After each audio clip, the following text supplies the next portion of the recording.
Hi out there. I'm hoping everybody kind of hung out a little bit. I apologize, we had a little technical difficulty, but we are starting our table talk with Jan Wier. So welcome. Jan, let's just talk. First of all, your room is amazing. I hope eventually people will be able to see your work. It's such a cohesive show. I think it's your colors. It's just remarkable. But give a little background. You have been showing at Gallery222 since 2017. We are good buddies. Yes. Because of it. So I so appreciate your friendship. But yeah, so just talk about, like, you were a designer. I think that influences your art. This is kind of a second act for you. Right. So right. Give us a little background. I always like how people land doing what they're doing. Well, I guess I fell in love with art as a little girl, like first grade, second grade, and took art classes. And then grew up, went to college, majored in business, and spent most of my business career in a creative field of interior design. So always working with clients and their choice, all their choices for their home. So mixing lots and lots of patterns, lots of textiles, carpet, wall covering, paints. So lots of color, lots of pattern all through my life. So that influences my artwork. I love using pattern, and obviously I love color in my artwork. Well, it shows. I mean, I just feel like you know what's hot in interior design, just with your frames alone. How many times have I said, where did you get this frame? You know, the white lacquer ones that sometimes you use. Yeah. I'm like, you don't walk in any frame shop and see it hanging there. They're like, your sensibility is so spot on. I should say to everybody who's tuning in, hopefully you stuck around, and you can, in the comment section in Facebook, you can do our questions. You know, ask Jan anything you want, comment. It's coming secondhand, so there's a little bit of delay on my end. So go ahead and ask questions to Jan about her work. So let's start with In Full Bloom. It's a piece that's extraordinary, and there's just this great background to it, with, again, the frame and everything else. So talk about In Full Bloom. It's beautiful. Thank you so much. So that's the first figure that I've shown publicly before, and as I think I was sharing with you, that painting started not with a painting, but with a frame, as you spoke about. I found this amazing vintage frame at our favorite Life's Patina in Malvern. Shout out to Meg. I love Life's Patina. Love Meg.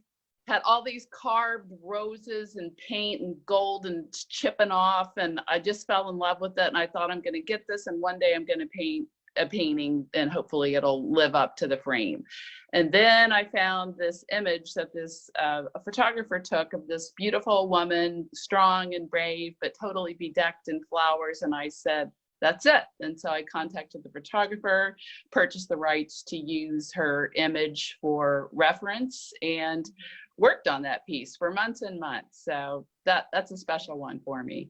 Yeah, I think that brings up a very big point, that you actually contacted the photographer and asked for the rights. I mean, so many people don't know how to quite do that, but that should be standard operating.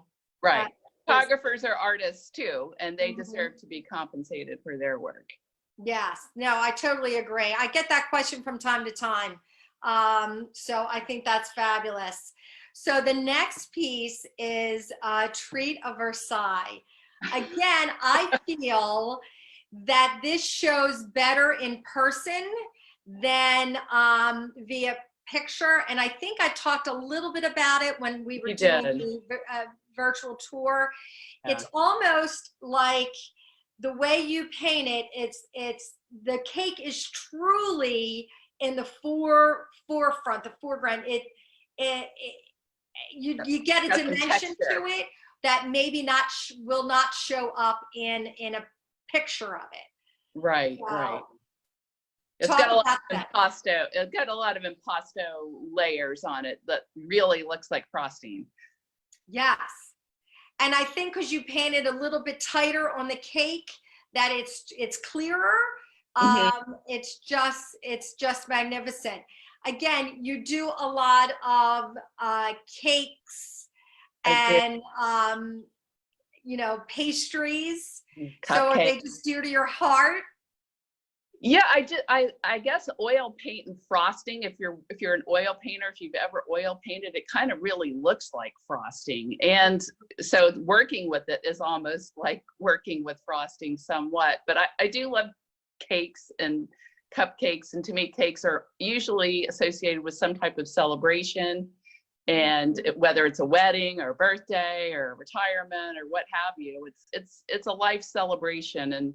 And I like to be with people, which is why being quarantined for so long is so not fun. But yeah, I like to be with people and love a celebration, and I love cake. Yeah, no, I love it. And I just feel like I do hear a lot with your work that it's just so happy. Yeah. So I get that. So Rosé all day.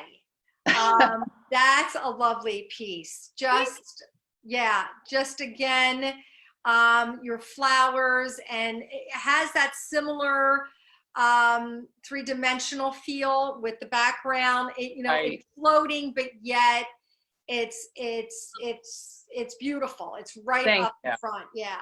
Thank you. I do paint from life. So if I'm painting cake or if I'm painting flowers, 9 times out of 10, I have that actual thing in front of me. And I'd really love to get a shout out to one of my floral designer friends, Rebecca Mulholland of Ram Floral, who is an amazing event floral designer. And I was talking to her one day and I said, what happens to all these like bazillions of flowers that she pulls out of her events once they're done? And she said, well, I bring them back to my studio and basically have to, toss them because they've done their time. And I said, well, I'm an artist and I could use them real quickly. And she donated like buckets and buckets and buckets of flowers to me and my friends at Wayne Arts Center to paint from. So thanks, Becky. Oh, that's fabulous.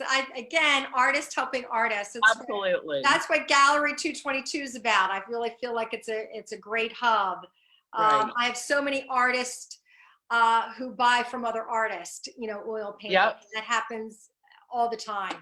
And that's kind of a community we wanted to create.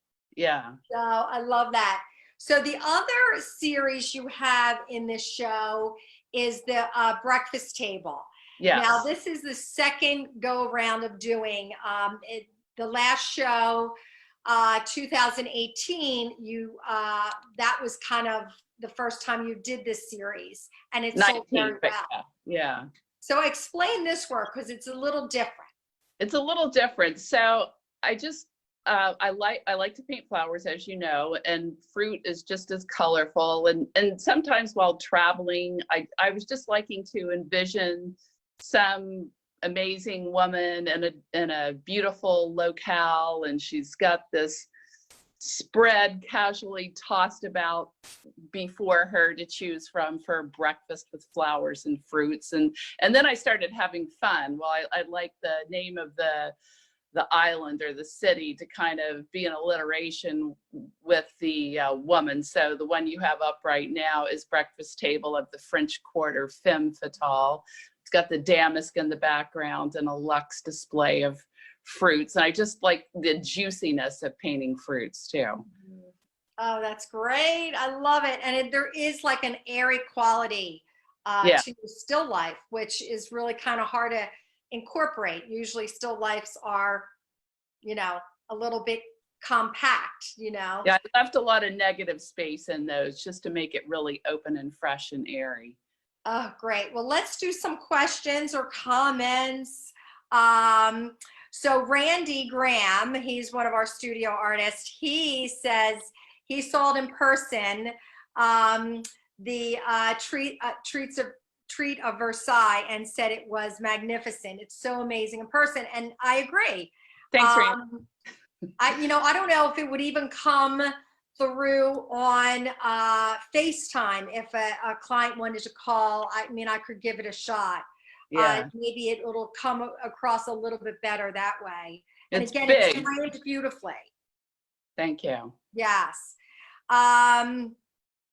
So then Carol, she's a client or a student of Randy. She's actually one of our Gallery222 family members, I would say. She asked, so how do you get permission to use photos? Most photographers know how to give it. Like, how do they sign off on it, or is it just word of mouth? How does that exchange happen? Well, you have to source who the photographer is, and then everybody's got a website. You just reach out to them. Yeah, and it's just a matter of them giving the okay via email. Yeah, you may find a photographer that says, hey, go ahead and just use it. That's fine. And then some, want to be compensated for the rights to use it. So it just depends on the photographer. Okay, all right, that's very interesting. Matthew Doherty, he's one of our artists that showed last show. He loves the cake and how it floats. That's Thanks, great. Matthew. So here's another question from Carol. Hello, Carol. Your paintings are so glossy. How do you get that effect? Lots of liquid? I don't use liquid at all. I start with thin layers of a lot of transparent colors to kind of build in some luminosity, and then just work into more opaque layers. And I do varnish with the gloss varnish too. Okay. All right. That looks great. All right. So where are we now? So I think we're at Cupcakes. You can see I have one from, this is 2017 right here. And I love it. It's in my dining room. I actually have another smaller one of yours. I think that was from 2018. So I love, you have been painting cupcakes for a while. Yes. And this is the show from 2000. What is that? That's 2018. 18, yeah. And they are just a showstopper. Everyone loves them. Why do you think that? Do you have any insight? Has clients talked to you like, oh, I love your cupcakes because? I think they're just so fun. Mm-hmm. And a lot of times the frosting looks like frosting. And I think some people buy them for gifts. I think they're a giftable size as well. Mm-hmm. So I think people just enjoy them. They're collectible size and a collectible price point for fine art. Right. Yeah, I know my girlfriend, I gifted one to her and then she bought another one, and she has them, up high over her doorway. Just they look so, I think she needs a third one, but I think she does.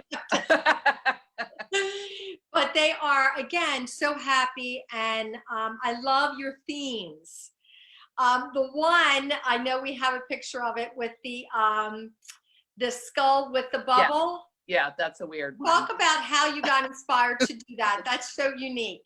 So it's just about at the end of finishing up paintings for Gallery222 this spring, and it just, I painted this about mid-March, and it became clear that things in this world were going downhill fast. My art show was gonna go on, but it wasn't gonna be what I dreamed about. It's gonna be a new type of an art show. And I was just in a real pity party, grumpy kind of a mood. So I found myself a skull cupcake actually made by a baker, and that's my interpretation of it. I love it. I love it. And it actually resonates with me because I was kind of doing the same thing with this crazy time we're living in. And as scary as it is, in the reality, as a small business owner, you're like, I didn't know whether to throw in the towel and just just move everything, 6 months down the road. But I felt like, you know what? it's maybe not as scary as it is. And that's what your cupcake says to me. It's not as scary, you know, Yeah. it's full blown. It's not as scary as you think it could be. Right. As far as the business end of working in this era. So as you can see, all our cupcakes are online and all the show is online. I can't stress enough. It literally is a few clicks away, and then there's going to be no contact delivery. Easy breezy. So if anything catches your eye, please, you know, click away. And if you're, you know, not satisfied once it gets to your house, you have 2 weeks to decide.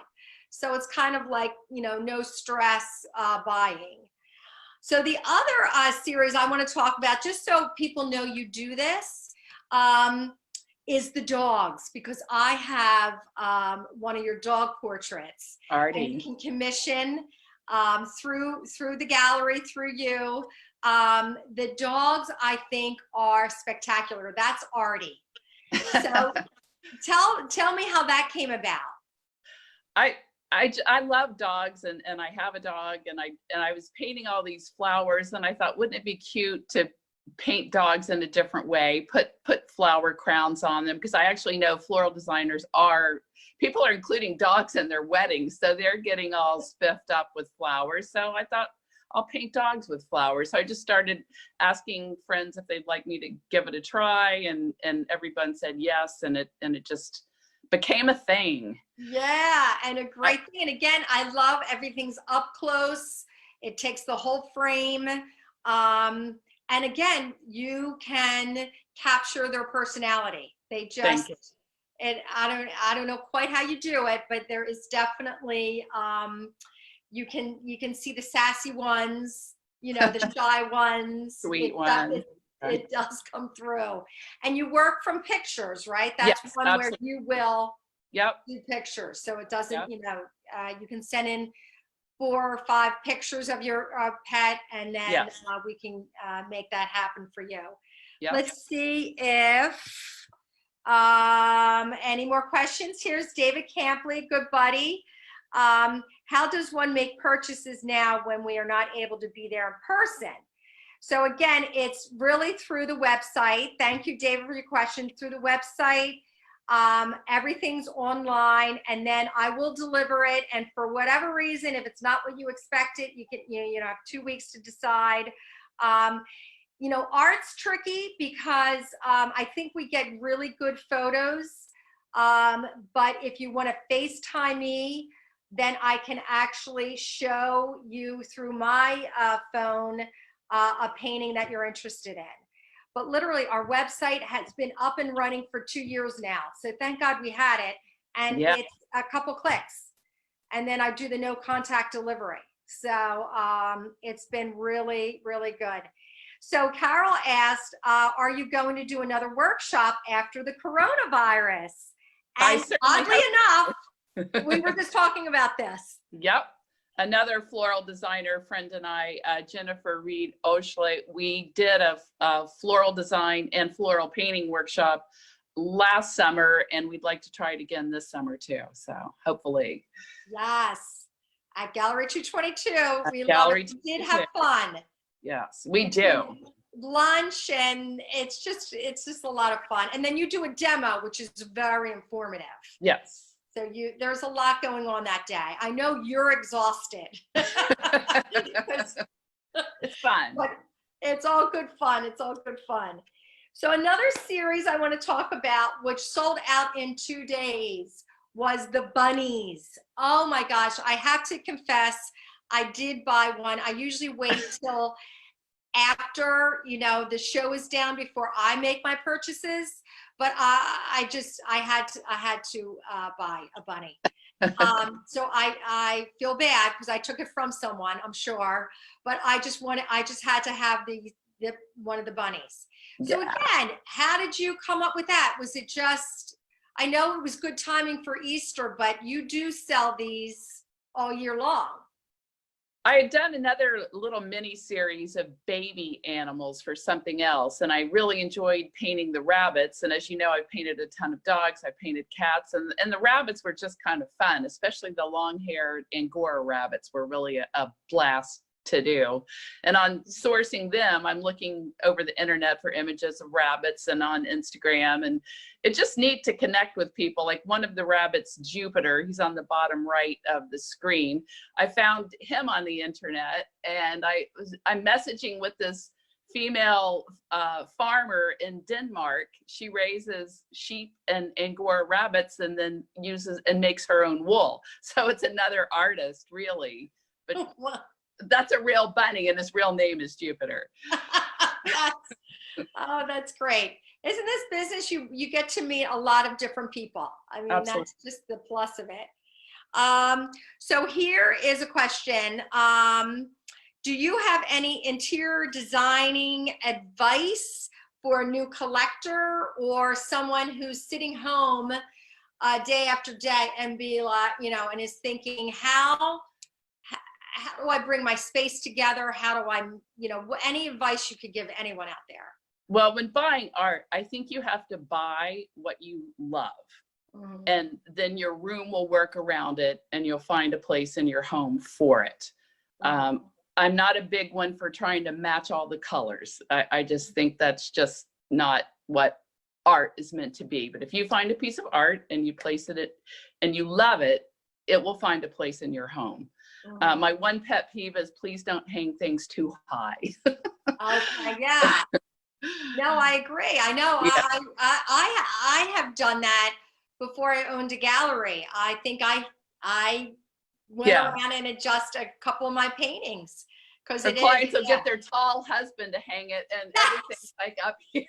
I think that's exactly what happened. Yes, it's funny. So yeah, I agree with you. I feel like if you love it, buy it, you'll find a place for it. Yeah.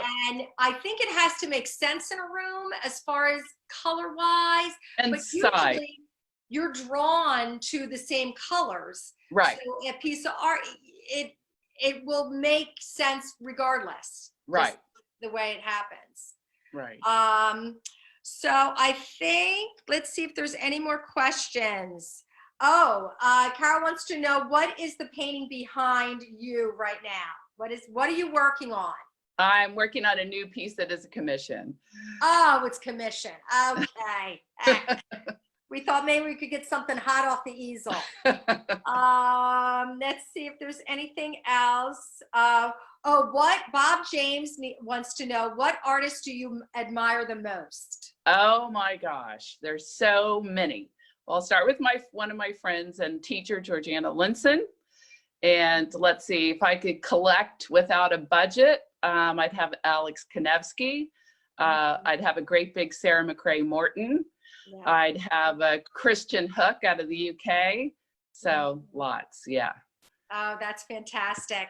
Well, the same Bob James says that he's heading to, I never say if it's Intenman's or Edelman's pastry because of all your paintings. It does inspire a little bit of an appetite, that's for sure. These are calorie free. Right, that's true, that's true. So, all right, I think that's everything. Thank you, Jan. I didn't want to make it too long.